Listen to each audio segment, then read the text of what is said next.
وَأَمَّا الَّذِينَ فِي قُلُوبِهِم مَرَضٌ، اور جن کے دلوں میں بیماری ہے، یعنی شک کی بیماری ہے اور نفاق کی بیماری ہے، فَزَادَتْهُمْ رِجْسًا إِلَىٰ رِجْسِهِمْ، انہیں اور پلیدی پر پلیدی بڑھائی، یعنی ان کی گندگی میں اور اضافہ ہو گیا۔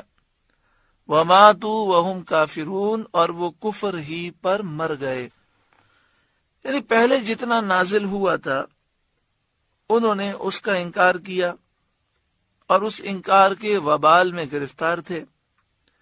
اب مزید ایک سورت نازل ہو گئی، چند اور آیتیں نازل ہو گئیں، تو انہوں نے اس کا بھی انکار کیا اور ان کی خباثت میں اور بھی اضافہ ہو گیا۔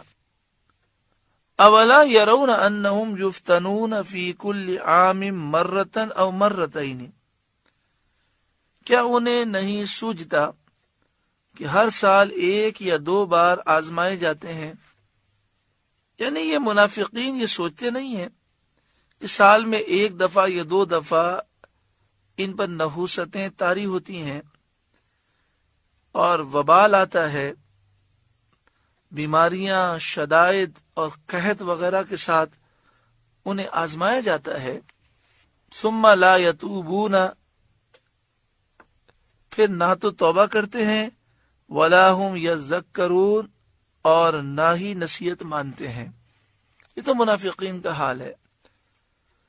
مومن بار بار اللہ تعالی سے توبہ کرتا ہے، اور جب وہ بار بار توبہ کرتا ہے اور اپنی ایک اچھی اور پاکیزہ زندگی گزارتا ہے، تو اگر اس سے کوئی گناہ ہو گیا ہوتا ہے تو اس گناہ کی نحوست سے وہ محفوظ رہتا ہے۔ وَإِذَا مَا أُنزِلَ سُورَةٌ نَظَرَ بَعْضُهُمْ إِلَى بَعْضٍ، اور جب کوئی سورت اترتی ہے ان میں ایک دوسرے کو دیکھنے لگتا ہے۔ نبی اکرم صلی اللہ علیہ وآلہ وسلم صحابہ کرام کے درمیان موجود ہوتے، کبھی آپ خطبہ ارشاد فرما رہے ہوتے کہ وحی نازل ہو جاتی تو آپ خاموش ہو جاتے، آپ کا چہرہ یہ بتاتا کہ وحی نازل ہو رہی ہے، اور اس کی ایک علامت یہ تھی کہ آپ کی پیشانی مبارک سے کثرت سے پسینہ گرتا، اور پسینہ ایسے گرتا جیسے پیشانی سے موتی گر رہے ہیں۔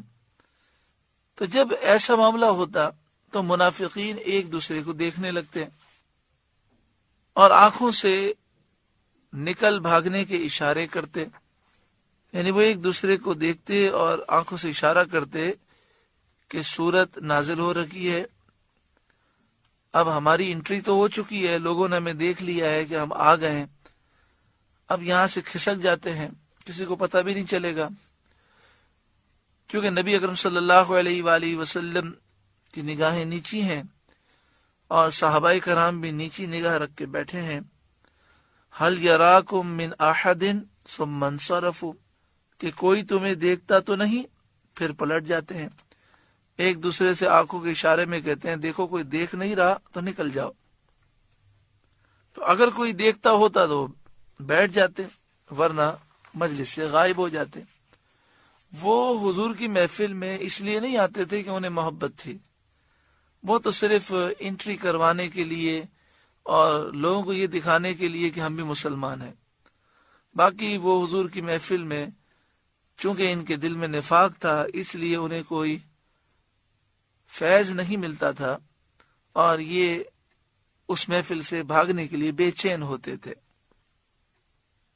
صرف اللہ قلوبہم بانہم قوم لا یفقہون، اللہ نے ان کے دل پلٹ دیے کہ وہ ناسمجھ لوگ ہیں، اس سبب سے کہ وہ ناسمجھ لوگ ہیں، اپنے نفع و نقصان کو سمجھتے نہیں ہیں۔ اب سورہ توبہ کی آخری دو آیتیں ہیں، اس میں نبی اکرم صلی اللہ علیہ وآلہ وسلم کی شان و عظمت کا ذکر ہے۔ حضرت شیخ ابو بکر شبلی علیہ رحمہ، جن کا مزار پرانوار بغداد معلی میں ہے، اور حضرت امام اعظم ابو حنیفہ رضی اللہ تعالیٰ عنہ کا جہاں مزار ہے اعظمیہ میں، اس کے قریب بالکل امام اعظم کے مزار کے پیچھے قبرستان ہے۔ اس قبرستان میں حضرت ابو بکر شبلی علیہ رحمہ کا مزار پرانوار ہے، جہاں پر ہمیں کئی مرتبہ حاضری کا شرف ملا، اس دفعہ بھی حاضری کا شرف ملا۔ اللہ تعالیٰ آپ کو ہمیں بار بار حاضری کا شرف عطا فرمائے۔ بہت روحانیت ہے، بڑا سرور ہے اس مزار پر۔ حضرت ابوبکر شبلی علیہ رحمہ پر جذب کی کیفیت رہتی تھی اور آپ اللہ کی یاد میں گم ہوتے تھے۔ لوگ آپ کو دیوانہ اور پاگل سمجھتے تھے۔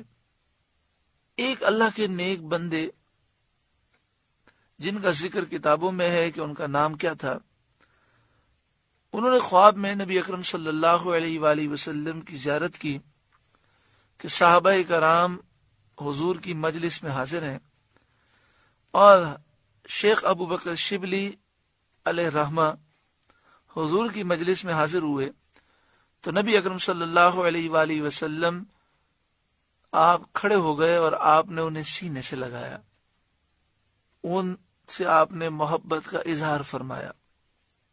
تو وہ کہتے ہیں میں نے خواب میں نبی اکرم صلی اللہ علیہ وآلہ وسلم سے پوچھا، یا رسول اللہ صلی اللہ علیہ وسلم، بغداد کے لوگ تو ابو بکر شبلی کو دیوانہ اور پاگل سمجھتے ہیں اور آپ ان سے اتنی محبت فرماتے ہیں، یعنی ان کا سوال کا مقصد یہ تھا کہ انہیں اتنا آپ کا قرب کیسے مل گیا۔ تو نبی اکرم صلی اللہ علیہ وآلہ وسلم نے جو جواب ارشاد فرمایا، یہ قرب مصطفیٰ پانے کا وظیفہ ہے۔ پیارے آقا صلی اللہ علیہ وآلہ وسلم نے سورہ توبہ کی ان 2 آیتوں کا ذکر فرمایا اور فرمایا ہر نماز کے بعد ابو بکر شبلی ان 2 آیتوں کی تلاوت کرتا ہے اور پھر 3 مرتبہ مجھ پر اس طرح درود بھیجتا ہے، صلی اللہ علیہ یا محمد، صلی اللہ علیہ یا محمد، صلی اللہ علیہ یا محمد۔ اس سے یہ معلوم ہوا کہ یہ ایک ایسا وظیفہ ہے کہ جس سے قرب مصطفیٰ نصیب ہوتا ہے صلی اللہ علیہ وآلہ وسلم۔ اور دوسری بات یہ معلوم ہوئی، حضور کو یا کہہ کر پکارنا اگر ناجائز ہوتا، شرک ہوتا، بدعت ہوتا تو حضرت شیخ ابوبکر شبلی ہرگز نہ کرتے، کیونکہ آپ اس وقت بغداد معلیٰ میں تھے، بغداد معلیٰ سے حضور کو پکارتے تھے۔ بغداد میں اور مدینہ شریف میں کتنا فاصلہ ہے؟ تو یہ خام و خواہ کا ایک پروپیگنڈا ہے کہ یا رسول اللہ کہنا شرک ہے، یا نہیں کہنا چاہیے، صرف یا اللہ کہنا چاہیے، اور کسی اور کے لیے یا لفظ کہہ دیا جائے تو شرک ہو جائے گا۔ یہ صرف جھوٹا پروپیگنڈا ہے، قرآن و حدیث میں ایسی کوئی بات موجود نہیں ہے، لوگوں کی اپنی بنائی ہوئی باتیں ہیں۔